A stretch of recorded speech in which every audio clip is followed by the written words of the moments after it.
Hello, welcome to the new video. In this video I will show you how to reverse the video in CapCut PC.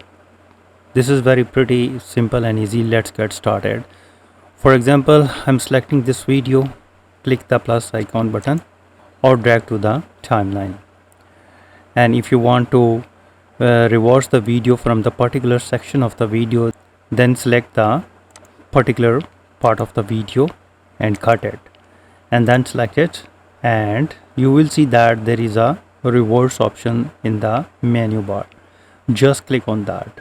CapCut will take some time to process the video, and now check it that, and here you can see that the video is reversing. If you want to reverse the full video, then what you have to do is, so let me undo that.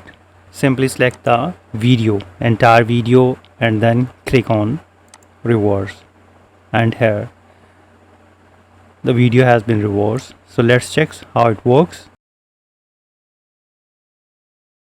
So here you can see that the entire video is reversing.